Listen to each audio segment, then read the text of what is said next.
Hey everybody, of course, it's your girl Lily Mae, and you see a new face, and this is JP, the West Side Connection. And so we are motivational brown girls. I know it's hilarious because you're probably like, okay, motivational brown girls, yeah. Don't even ask a question because you need to understand why we do what we do and why we move the way we move. So what's going to happen is we are on TV. So we're in the studio and we will actually begin live recording on the TV, not just Facebook Live, at about 6 o'clock. So just go ahead and tune in. Listen, guys, we need you to share the live. Share the live. This is very, very important. So we really need you to share the live. Share it. And get prepared because we are really bringing some valuable information. Amber J couldn't be with us this evening. Shoot up some prayers for her. She's a bit under the weather. But please, by all means, share the live. We generally take a break around 6:30. So at that time, we ask that you stick with us. We also ask that if you have any questions or comments, please, by all means, put them, comment on the video. Amber will probably be watching and she can acknowledge them. Adam should be watching also so that he can acknowledge them. So we will be live on television in about 1 minute. So get ready, because we are ready to rock and roll. All the way live. All the way live. And remember, you can always hear the audio. We will be airing this every Saturday after the show. So the Saturday following the show, which will be this Saturday, on Spreaker, on Sippin' Tea with MBG. That's right. Oh, yeah. And the show will be on YouTube, so. Yeah, basically everywhere. It is going to be everywhere. Just look everywhere and tell your friends. Yes. Motivational Brown Girls. GYRLZ. Right. Girls with the Z. Yes. That's the flavor. It really is. Here comes the brand new flavor in your ear, Craig Mack. That's right. Flavor. With an A, not an O-R. Okay, go out on the set.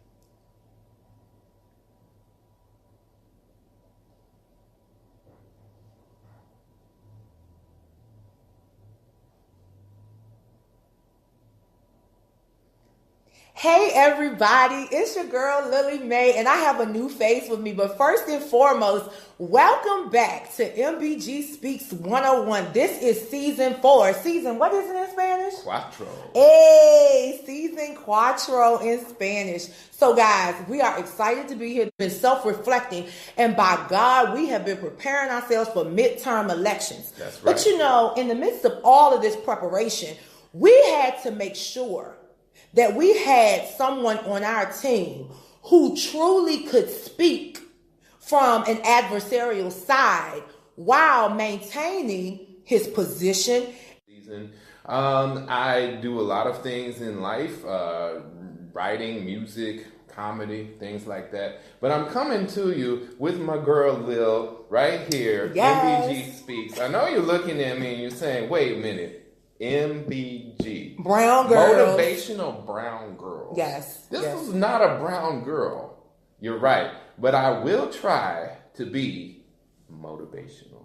Okay. But the reality is that let me just throw this out there for those of you who are trying to figure out, because I know that there are some people out there who live by pro-black equals anti-white.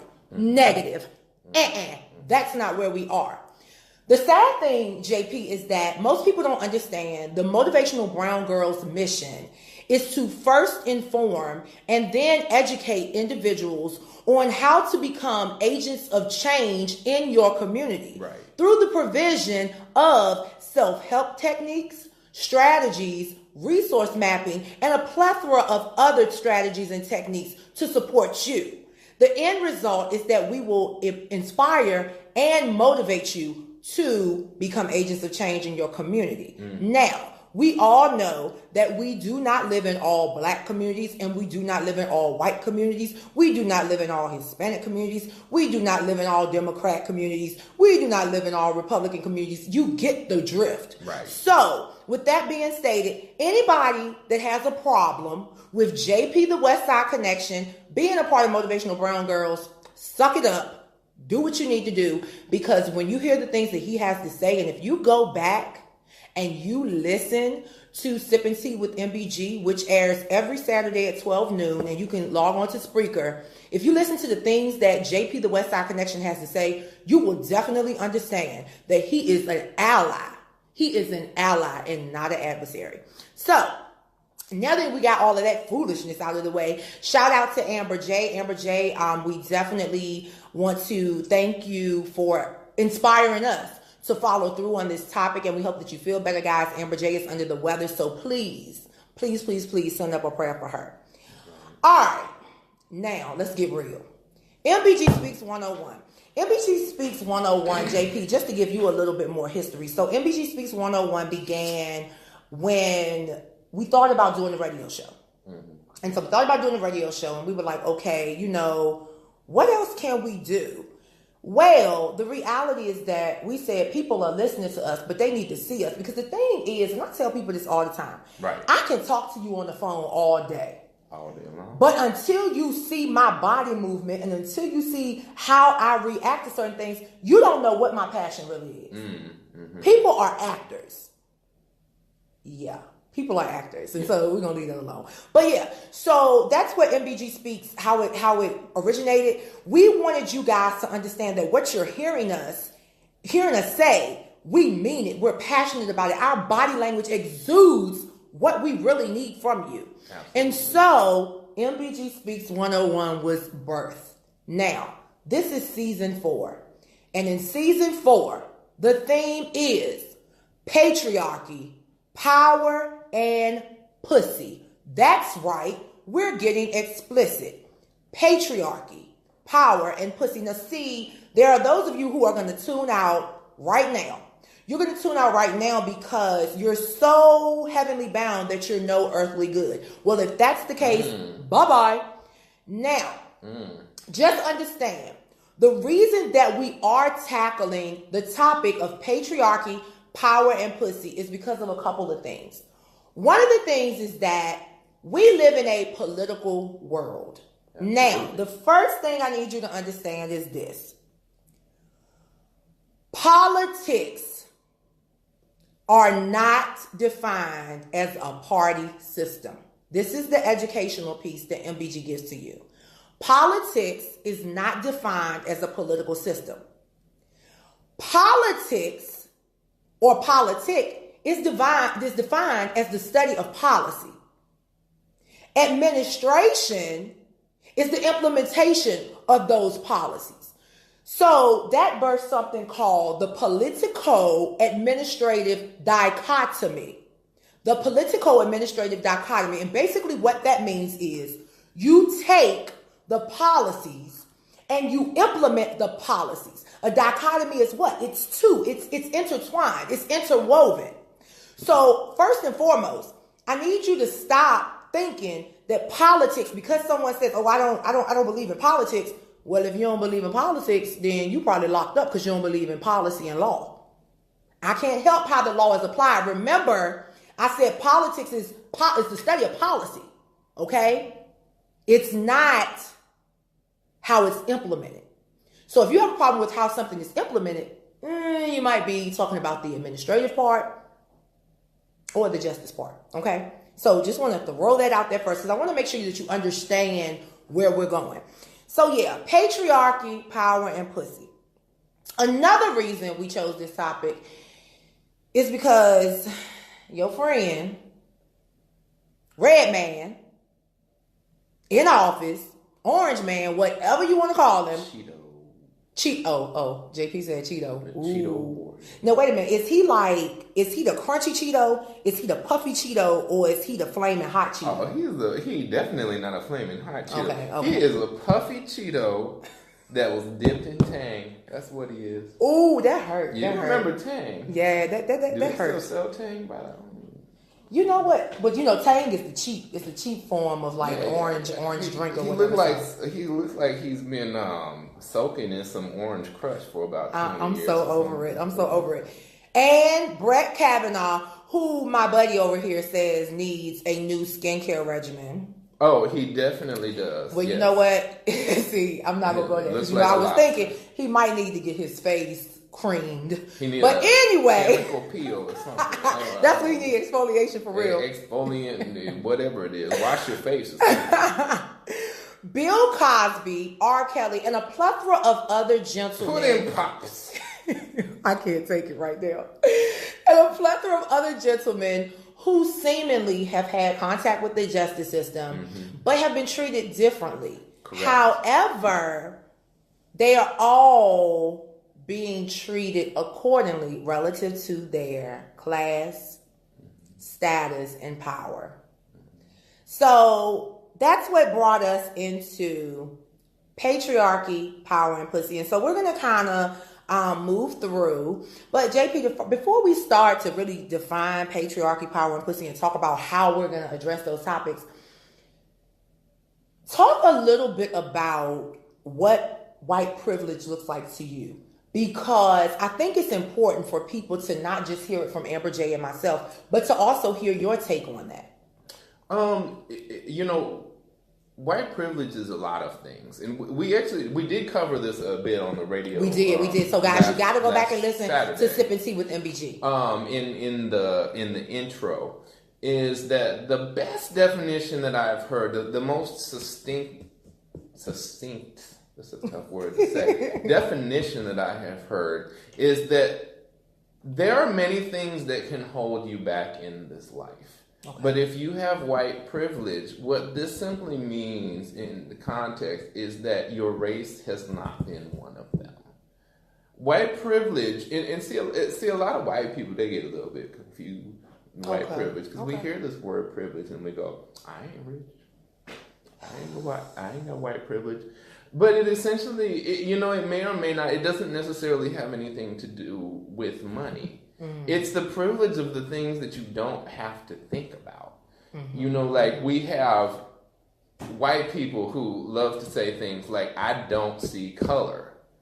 That is not possible, because you do see color.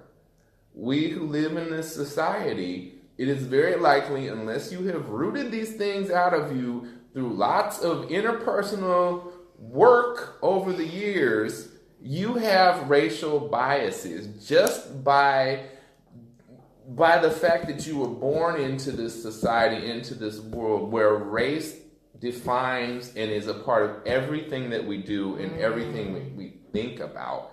Race comes to play in almost every interaction that we have. Okay. And the simple way that we even discuss race is counterproductive. We like to do this thing, right? Okay, so I'm not racist. Who's racist? And then every now and then a celebrity will say the N-word or something, and what's the first thing they do? Come on the TV and say, I'm not racist. I have 2 black friends. One of them is Colin Powell. And Cut the it other out. one is named Fred. Cut it out, because wait a minute, I gotta go back. I gotta pull a Amber J isn't here, so I gotta pull a Amber J. Because I don't know, did you ever watch The Kings of Comedy? Yes. D.L. Hughley said it best. If you count how many black friends you got and how many black people walk in your house, you racist like a mother. Like for real. Another good one that I heard recently was, if your black friends, if you're a white person and your black friends don't talk about white people around you, you don't have black friends. So it's, simply put, I mean, as simple as you can put a context to a thing such as white privilege. It's so many little things. So many little things that are inside, that are insidious, that are outside. It's the things you don't have to think about. It's the fact that you can go as a white person and you don't have to have the police talk with your children. It's the fact that you can go in a certain store and no one's following you. It's the fact that you don't have to be vicariously traumatized each and every week when you go onto Facebook or you go onto the news and you see videos of black people. And I'm going to put that black people, not just people, getting shot Unarmed black people getting shot by the police who then go off to not receive any punishment because of that.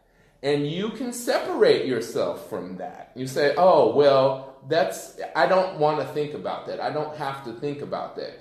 If you're a white person, you have that luxury. And that is what white privilege is. It is not necessarily money. Now, these little things over time build up to it's coming. Dollar signs. Because that's where the power come in. Right, because that's where the power comes in. But it doesn't necessarily, white privilege does not mean that your life is problem free. Again, it just means that your race has not been one of your problems, and it is not holding you back.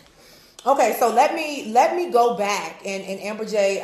We miss you, Amber J. But Amber J. No, this is how I do it. So JP, what I hear you saying is this. I hear you saying that white privilege is it kind of gives you a boost. So if we're in a race, white privilege will get you halfway around the track, right? It can. Okay, but what I also hear you saying is just white privilege alone won't do it, because what happens is, when you add money to white privilege, now that's when I'm in charge. That's where that power piece comes in. Okay, so what we could say, we could attribute, or we could do some type of correlation between patriarchy and white privilege. And the reason I say this is because patriarchy is a system of society or government in which the father or eldest male is the head of the family, and descent is traced through the male line.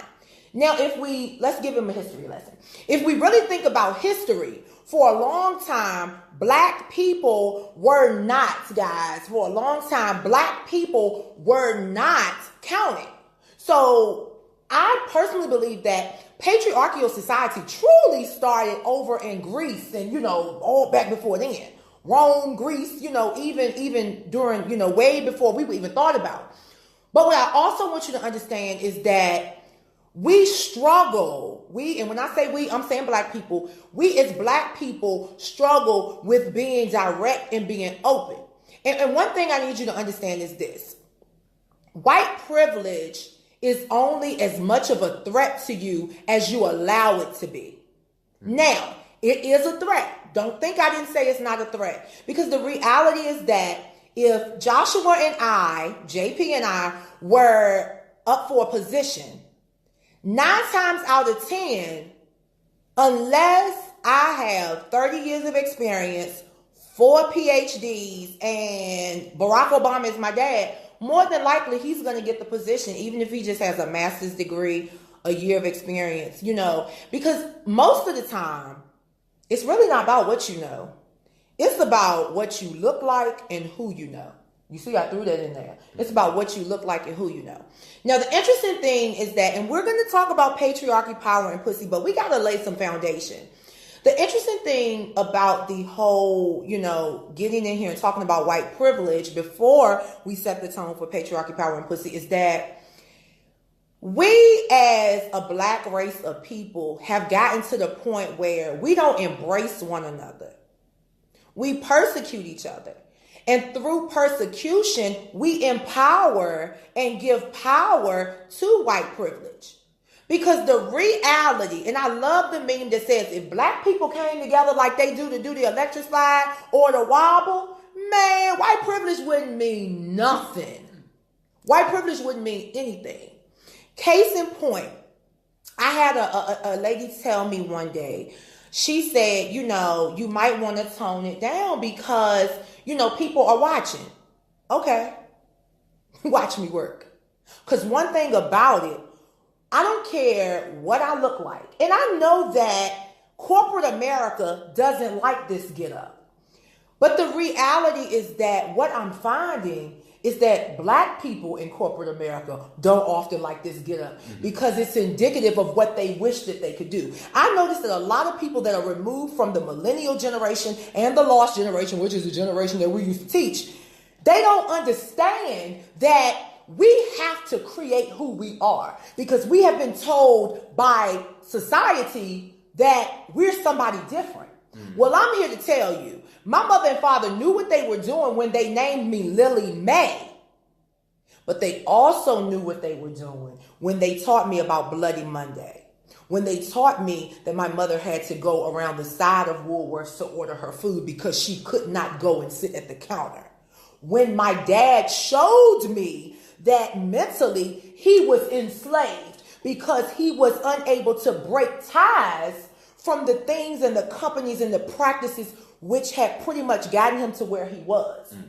And so that's where patriarchy, power, and pussy come into play. So here we go, guys.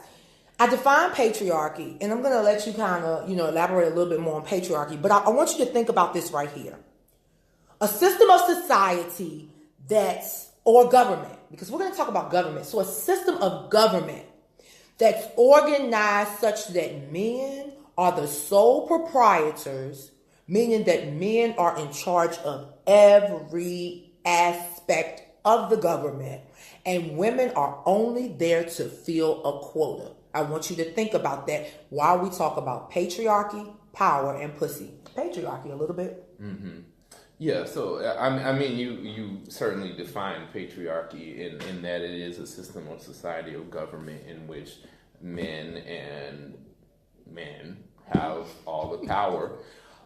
It's something that has been, a part of almost every society in human history and continues to be today. That's true. To one level or another. Facts. And a lot of it as well is about oppression of women, which continues to happen.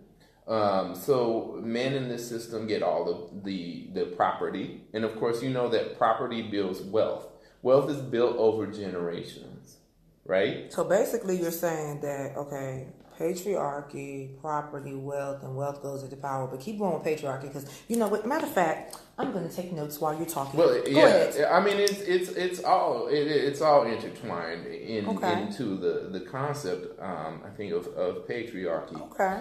In that, it took generations to develop a system that guaranteed white privilege. It takes generations to develop a system that concentrates wealth and status into the hands of the few, or to the exclusion of literally 52% of the population. Ooh, I like statistics. A lot Because statistics, they lie sometimes. But they can if you manipulate them. Ooh, manipulate the data. Raw numbers don't lie. I like raw data. Like raw data. Yes, raw data before it goes through the sort of the partisan machine where they try to feed you information. Raw data can give you that information if you have the education and the knowledge to read it yourself and decipher what is being said.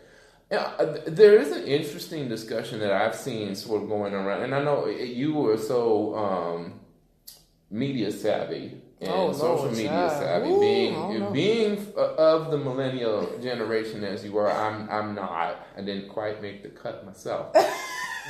But you generation wait a minute, X, Y, Z. So we're Y, so you generation X. Okay, cool. Yeah. X. Shout out to Mama, the editor, Laura. She's generation X too. So y'all on the same page. All right. Right, and actually, there's a question. There's the difference between rich and wealth. And you're right. Marquita is absolutely right. And that's one of the things that we're going to get to. Like rich, I can be rich, and you won't have nothing to show for it. Wealth, because wealth comes generationally. Woo!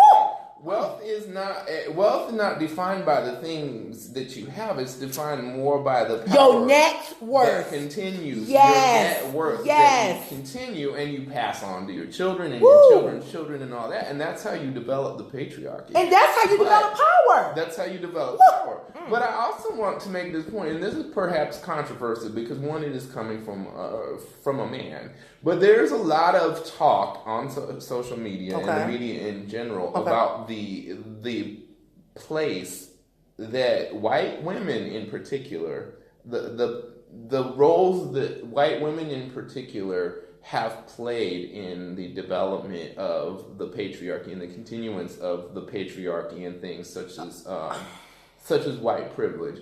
And I'm not going to say a terribly a lot about it, but I will say that you cannot oppress 51% of a population, or even 12% of a population, or 10, unless you have collusion from individuals, systems within that population. So, you know what? Let's talk about that, because that's where the power piece comes in. All right, guys. West Side Connection just laid it on the line with patriarchy. I'm not going to touch it. But patriarchy comes into power. And for this season, I will be bringing you the power discussion. JP will be bringing the patriarchy discussion, and he might not be with us because, you know, when you're wealthy, you can take trips all over the country, all over other countries, all over the world. Or when you got that good white people credit, and you have those travel credit cards. I can't take it. And you use them. So yes, I'm going to Europe with my white privilege to go see my ancestors. Using my mileage credit card. Man, you know your ancestors in Egypt. I don't even know why you tripping. You know your ancestors. Using the credit card miles to get there. That's so right. and that's the thing. If your credit's broke, fix it, because Facts. that is one of the things that keeps you from wealth. Yep. That's true. That's right. And but there's this power, this connotation of power. So this is what I want you to understand about power.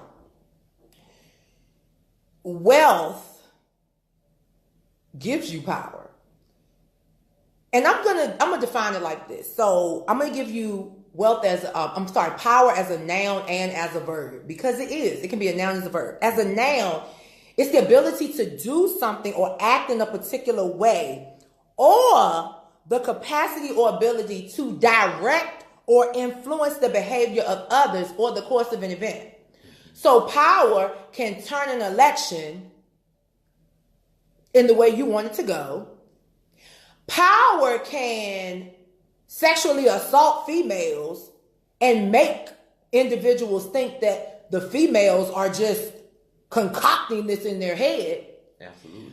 Power can make you truly believe that they are rich and they are wealthy, when the reality is they filed bankruptcy so many times and they owe so many people favors that when they got elected, it was because so many corporations came together to put their ignorant ass in the White House so that they could make good on all the bad promises that they made. I have no idea who you're talking about. Well, I need you to know who I'm talking about, because the reality is this.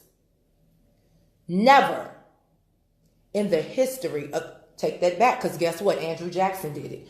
Research Andrew Jackson and understand that what's going on now is power. Andrew Jackson used his power to develop what's called the spoil system, where he put all of his friends and political supporters in office. What does that sound like?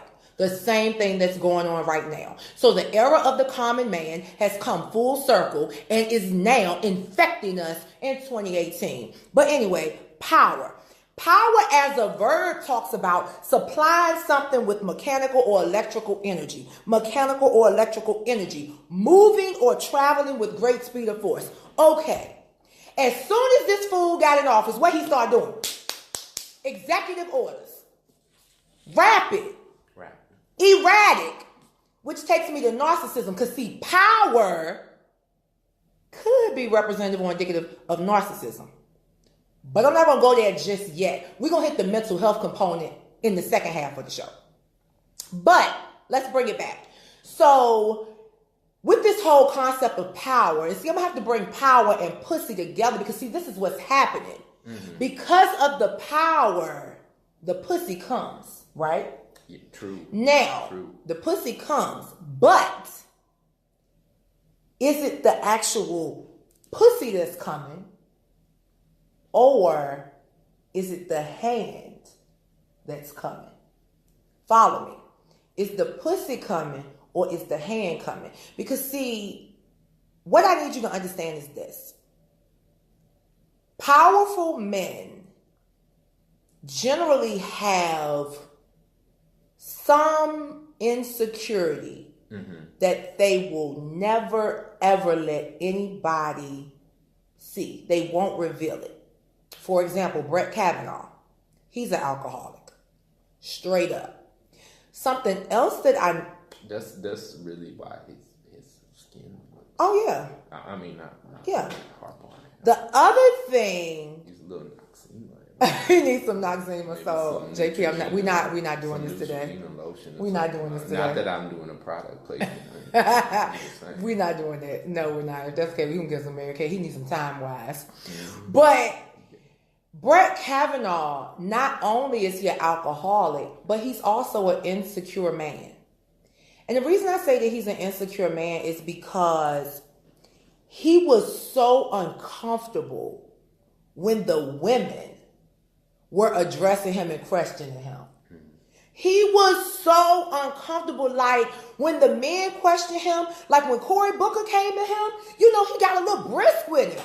But when Kamala came at him, he wanted to be like, bitch, what do you want?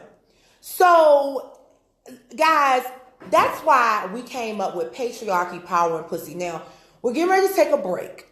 But when we come back from the break, we definitely want you to continue to comment. If you can't watch, make sure you tune in on our Facebook Live. We are Facebook Live.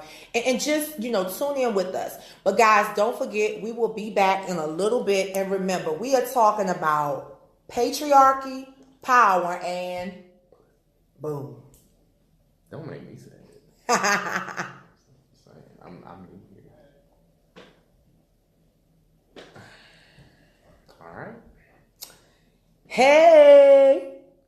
So basically, guys, we're taking a break right now. We will be back in like 2 minutes. So we're not going anywhere on live. But please keep the comments coming. And guys, by all means, yeah, we might go to the bathroom. Yeah. But share the live. Please make sure you share the live. We definitely want you to share the live because this is a topic that people really need to hear about. And you can send money.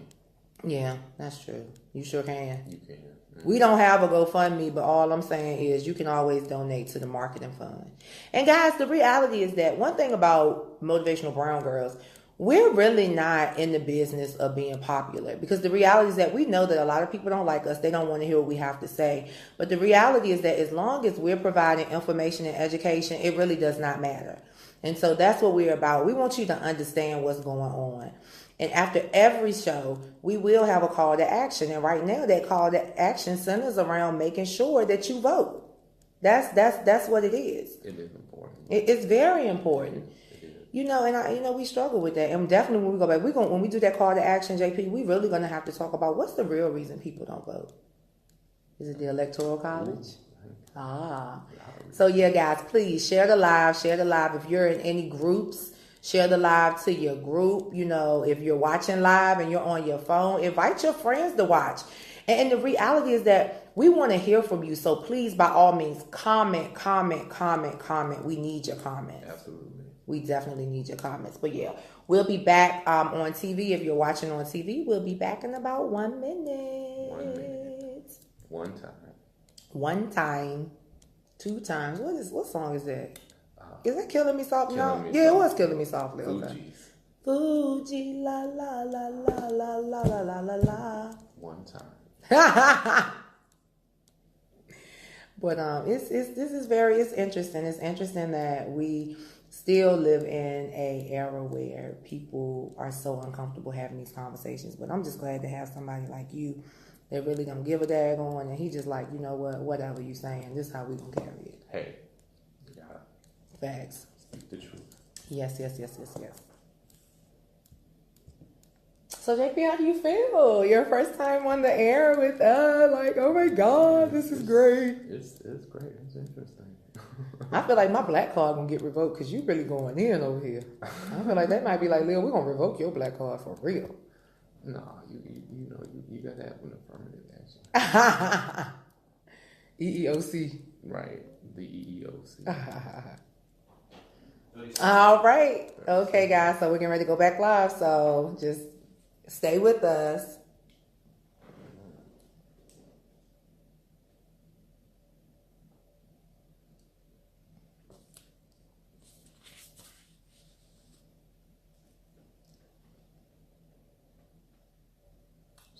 come in singing.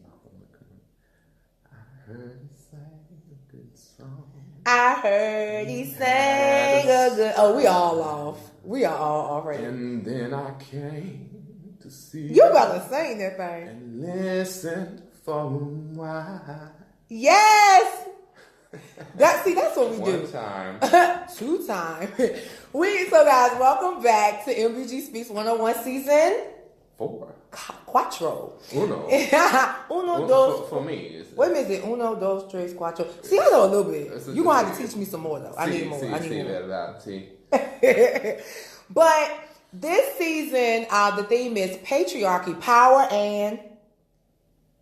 Don't make me say it. Oh, he doesn't want to say pussy. Like, that's what it is. It's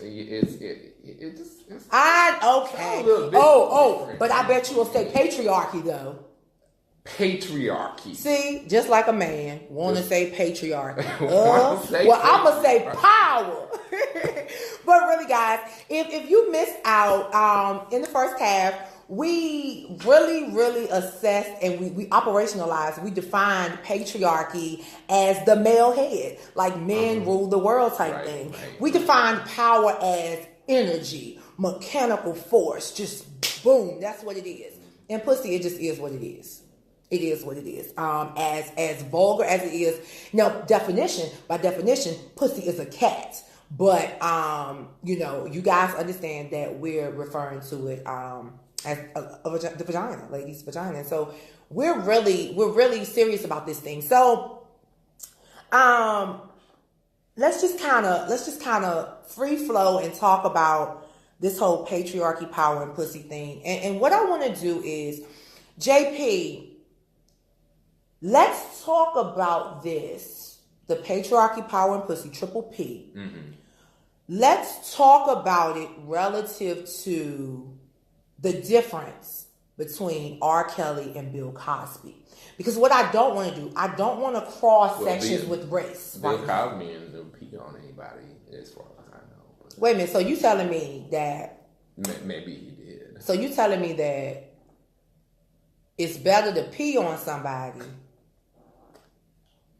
than to give them some pills to knock them out? No, it's all bad. It's all bad. It's all bad because anything that you do sexual with someone who is not able to give consent it is wrong. It's a criminal action. Facts. And when you're talking about someone who is too young to legally give consent, you're talking about a criminal action. Facts. So, I mean, to get into who's worse, Bill Cosby or R. Kelly, first of all, let me just say, I'm still going to watch a Fat Albert Christmas special every Christmas. I'm sorry, everybody, if you hate Bill Cosby. He's a terrible, terrible person. But some of his art was okay anyway. His characters, though, and before you know what, let's just put this out there. Before you go any further, let me explain something to you. Bill Cosby is the person. Mm-hmm. Yes. Any movie he played in, any show, Dr. Huxtable was a character. Yes. So it's not going to stop me from watching any movies or any shows. No, and it also just, the Cosby Show did a great deal of positive things for a lot of people, and it gave a lot of people a positive image of themselves. A lot of black people a positive image of themselves that they didn't see anywhere else at the time. That's true. It also did a lot for Argyle sweaters, but it doesn't negate the things that his artistic ventures did, and I think you're absolutely right. And I thought that I had the same thought with Michael Jackson, whether you believe he did something or not. Yes, that is, his art and what he created is. So we could compare that Michael Jackson versus the Priest. Yeah. Like, you know what I'm saying? Yeah. So inexcusable actions, all of them. And the reason I want to focus on the two black men first is because this is the thing. We have to present it for what it is. You can't really compare Bill Cosby and Brett Kavanaugh. Because the reality is that Bill Cosby's net worth is a lot greater than Brett Kavanaugh. For real. His privilege, not so much, but his wealth, yeah. But the point I want to make is this relative to talking about Bill Cosby and R. Kelly. Mm-hmm. And the main reason that the approach was taken with Bill Cosby and it wasn't taken with R. Kelly is because Bill Cosby sexually assaulted prominent women, whom the majority of those women were what? They were white. White women. Yeah. And I'm sorry. White men are going to protect white women. They are going to fight for their rights if there's a situation involving a black man. Now, I will say this though. I will say that R. Kelly, nobody knows the people that he peed on, so it didn't matter. So R. Kelly is... He pee on Aaliyah. He not gonna get locked up. Child, 1 in a million. Yeah. So... that movie with Jet Li. It's crazy though. It's just crazy because although I get it that it's a double standard, and that's why we're presenting the information like this, because you really can't compare Bill Cosby and Brett Kavanaugh and what they did, because the reality is that society is not looking at them as equal. It's not looking at them as equal acts. We want to believe that. Society would want us to believe that. But the reality is that in society, you are defined by your race. You are defined by your gender. You are defined by your sexual orientation. And you're really defined by your class. Socioeconomics matters. Yeah, and you know, we brought this up on the radio show last week. Mm-hmm. I feel like it's worth saying again. Okay. Because when you talk about class and you talk about Bill Cosby is famous and he's rich and he's the only, and that's the reason that we even know his name. That's true. And that we're even talking about him. But we also have thousands upon thousands, hundreds of thousands, maybe into the millions. Of young men of color, young women of color as well, but young men of color, not just black, but also Latinos, Native Americans, Facts. who are given sentences for criminal actions that are much harsher than would be given to their white counterparts. Disproportionate. That's for right. the same infractions. We also have a situation, one of the things that bothers me personally, just the most, when these all too common and frequent incidents of police brutality, and I'm going to call it, murder of unarmed black people, mostly black men, is that what's the first thing that is done by the media? The victim of the crime is drugged through the mud. That's true. They will go back and they will find anything in the history of this person that justifies that they deserved to die somehow. True. That's true. And this would be things that, and this is the thing, that's a part of the white privilege too, is that separation, that being able to separate yourself from that, because you don't naturally automatically feel a connection to that person who this has happened to. But every single time, in every situation, we bring out these things, like I'm blanking on his name, but the one who was shot in his own apartment in Texas by a police officer. Amber J gonna have to help us there. But God, yeah. This one, and then what you see in the news media the days after, he smoked weed. Who cares? Who hasn't? You know what? Who hasn't? Everybody but Bill Clinton, because he ain't admitting it. Smoke weed, smoke a little weed.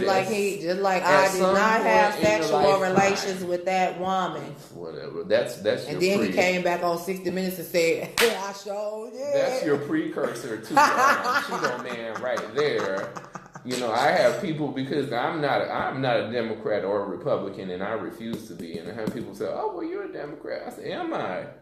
Buy me a drink and ask me about Bill Clinton. Exactly. Like, you know what? And we're not going to even go there. We'll talk about the party system when we talk about midterm elections. Because I need to teach y'all about this party system because people don't even understand. The only reason we have political parties is because of a time of unrest, and when the initial founders and framers of the Constitution could not get along, they developed these parties. Because before there were parties, there were just Federalists and Anti-Federalists. And I used to have to teach my Virginia and U.S. history students that Federalists and Anti-Federalists were not political parties. If you want to go there, the first political party were Democratic Republicans. So guess what? That means they were together. But anyway, and the thing is, what was I talking about before? Oh, you was talking about the dude who got shot in his apartment. I'm sorry, yes, I be getting mad. The gentleman who was shot inside of his apartment, and you see this every time, and it happens with people such as Eric Garner. And it happened with people such as Philando Castile. They're dragged through the mud. Anything that they did, if they stole a chicken nugget from a friend in first grade, oh, that person's a thief because they stole my chicken nugget in the first grade, and then they throw it at me. You know, you're going to bring out every possible thing that this person has ever done and put them on trial for the crime of being killed in a way that was inconvenient for a system that doesn't want things to happen. And the only way that is going to change is through continued civil lawsuits that bankrupt police systems and bankrupt cities, because this is the only way that they put in, as you said with politics, policies in place. But it also, I'm going to be real, you have to address unconscious racial bias. Ooh. Which, when that goes unchallenged, you go to these moments where you're a police officer. And I understand, I don't want to disrespect police officers necessarily here, right? Yeah. Because the work that they do in the community is difficult. But when you have a moment where you're covered in a stressful situation, you're in a stressful situation, you have a moment to interact, you have a moment to think, and everything that you think unconsciously in your subconscious, those racial biases, they come into play at that moment, they cause you to react. They do. Because you haven't challenged those things in yourself. They really do. And you know where I'm going.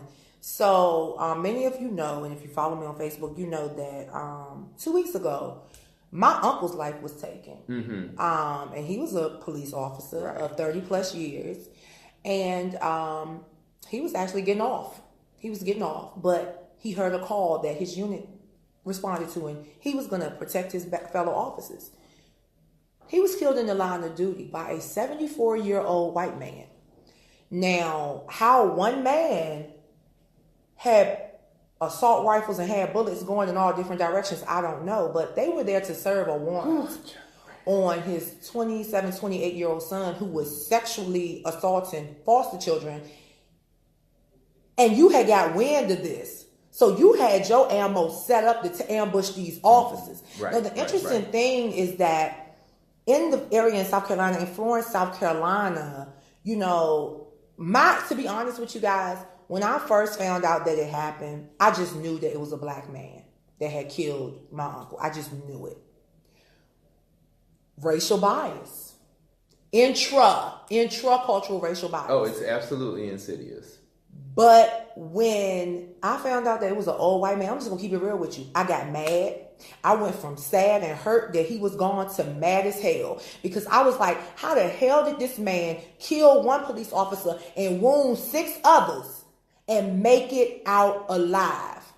Because had that man looked like me, he would be dead. Mm-hmm. But you know what? What I love is that the media didn't give him the attention. I love the fact that the media focused on the life of this black man, this positive black man who not only was a law enforcement officer, but he was everything to everybody.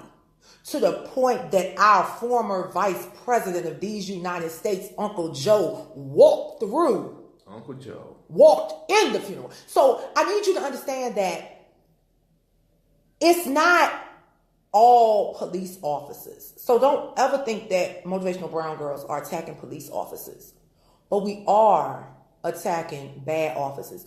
I know if Amber J were here, Amber J would go back to that scene in Boys in the Hood with the black officer and the white officer. And you remember the black officer was low down and nasty, and we had one of those in Danville, Virginia, but I ain't gonna say no names, but we had one of those. And he had to get checked a couple of times. But anyway, the reality is that this whole concept of patriarchy and power is so infectious. And the thing about it, patriarchy and power can become a cancer that chemo and radiation cannot get rid of. And you know something? Racism is a cancer. And racism is a cancer that chemo and radiation can't get rid of, because some of us hate our counterparts so bad. And notice I said some of us. I'm not just saying white people hating black people, but some of us are so prejudiced that we are mentally ill. Why? I don't know. I tell people all the time, get to know me. The funny thing is that when people first see me, before they hear me speak or before they hear anybody tell them about me, she a ghetto girl from the country with big hair, long nails, and big earrings and tattoos all over her body. You know, and I know that that's what people see, because my own people have told me that. Black people have told me people are not going to take you seriously looking like that. Well, I'm sorry that they are that ignorant. I do apologize. This is who I am. And I know, you know, I understand that I have to adapt to the environment that I'm in. I get that. I embrace that. But at what point am I neglecting who I am by constantly conforming to what society says that I should be? You know, that's the patriarchy and the power piece. The power comes in when a certain portion of society can tell you how you need to speak, what you need to wear, what's okay, what's not okay. Right. And when you really start following every single guideline and you make yourself vulnerable, that's when you set yourself up for attack. And I refuse to be anybody's assaultee. Because I'm telling you right now, I know for a fact, if any one of them men up there in that office on that hill ever tried to come this way,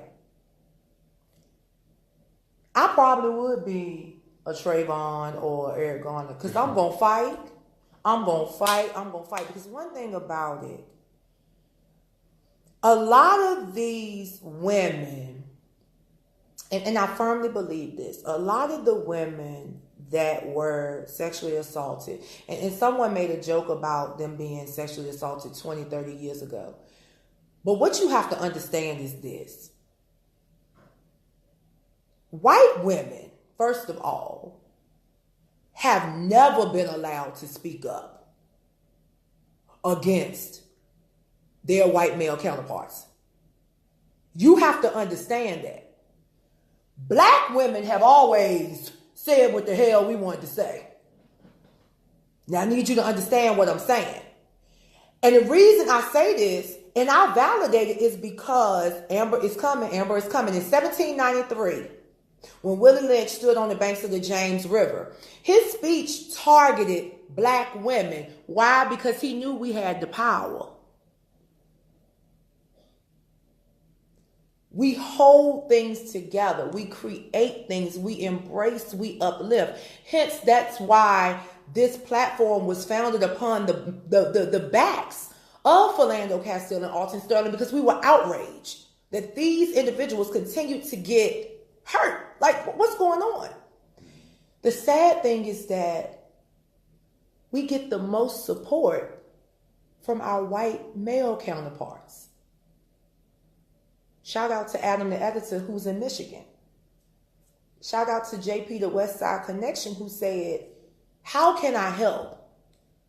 What can I do? Because I have things that I need to say. I need people to understand what this thing really is. But we have our black male counterparts that we so hardly embrace, that we truly want this platform to support, and they sit back and make jokes on our public forums. No shade. You know, they try to scheme and scam us wherever they can. No shade. But the very individual who's supposed to be our antagonist, who's supposed to be our oppressor, has embraced the platform. Why? Because unlike those individuals who claim that they are God-fearing and that's why they are the party of whatever, don't really understand what that means. They don't really understand that God-fearing is without bias. God-fearing is without judgment. God-fearing means that I'm coming into this situation because I know, and I really believe in your heart, JP, you know that just your presentation alone will help us propel the mission and propel the information. You know that. And this is what we're talking about, guys. And we're going to have to close out soon, and we're going to get a call to action and final thoughts. But I'm passionate about this. Why can't more people come together and be honest? We have open, honest conversations. From the day I met this guy, we have been brutally honest. And you know, just a little bit about how JP even came into this whole situation. He had a heart for underprivileged children, whom all of them were black. He understood trauma. He understood oppression. He understood that whole socioeconomic piece.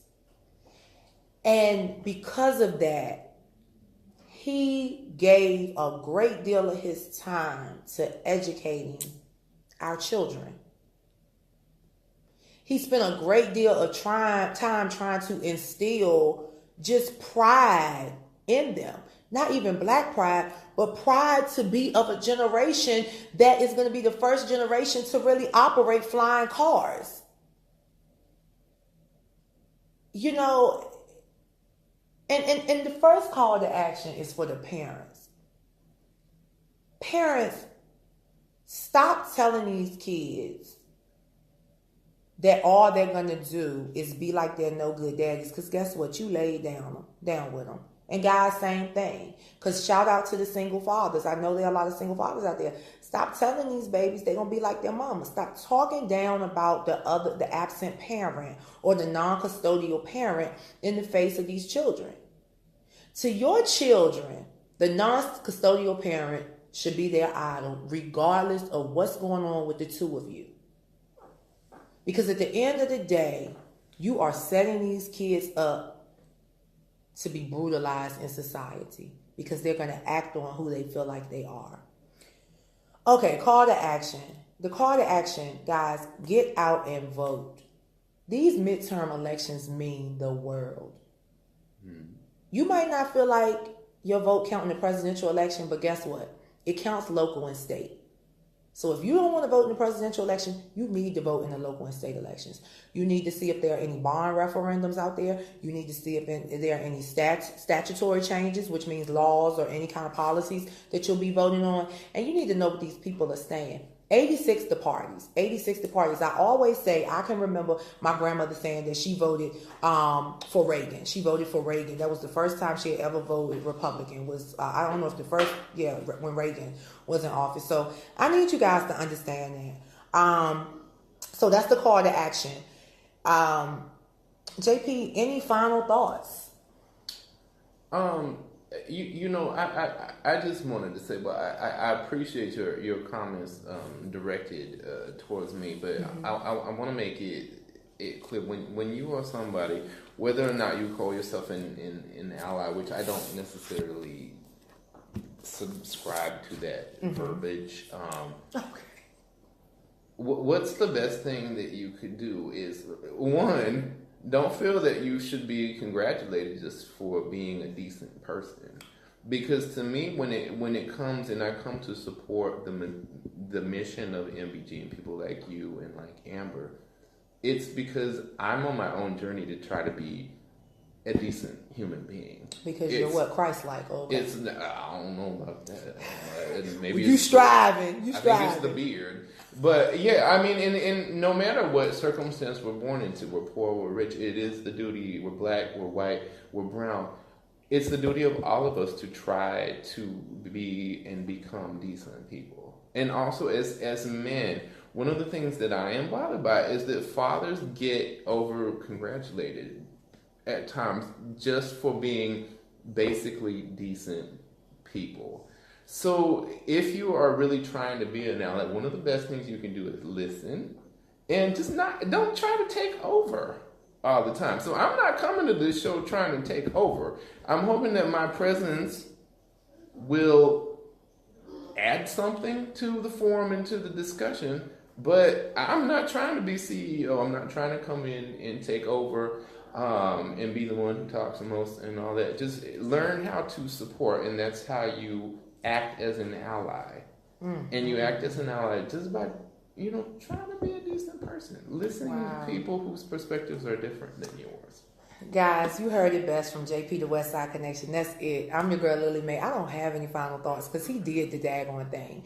Remember, this is MBG Speaks 101, and this is season 4, and we're back with Patriarchy, Power, and Pussy. If you missed it, remember you can catch us on YouTube. Go and subscribe to our channel. It's Motivational Brown Girls. That's GYRLZ on YouTube. You can catch us on our Facebook page, Motivational Brown Girls with the Y and the Z. But as always, remember, MBG listens and then we speak. Good night, ladies and gentlemen, and we bid you guys speed.